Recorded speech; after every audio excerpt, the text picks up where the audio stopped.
ቲቸር አንድ ጥያቄ ነበረኝ። ኦኬ ጥያቄ ምን ነበር? ጠይቀኝ። እሺ የሰው ልጅ ላልሰራውና ላላደረገው ነገር መቀጣት አለበት? ኦኬ ጥያቄ ይሄ ነበረ። የሰው ልጅ ላልሰራውና ላላደረገው ነገር ሊቀጣ አይችልም። አሃ እንደዛ ከሆነ ትላንት የተሰጠን ቤት ስራ አልሰራውም፣ ለዚህ አልቀጣም ማለት ነው።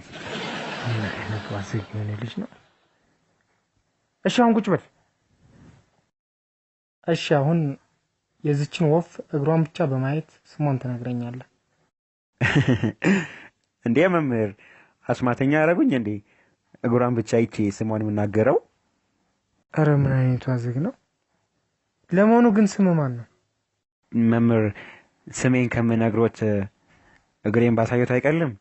እርሶ እግር አይተው ስም ያውቁ የለ?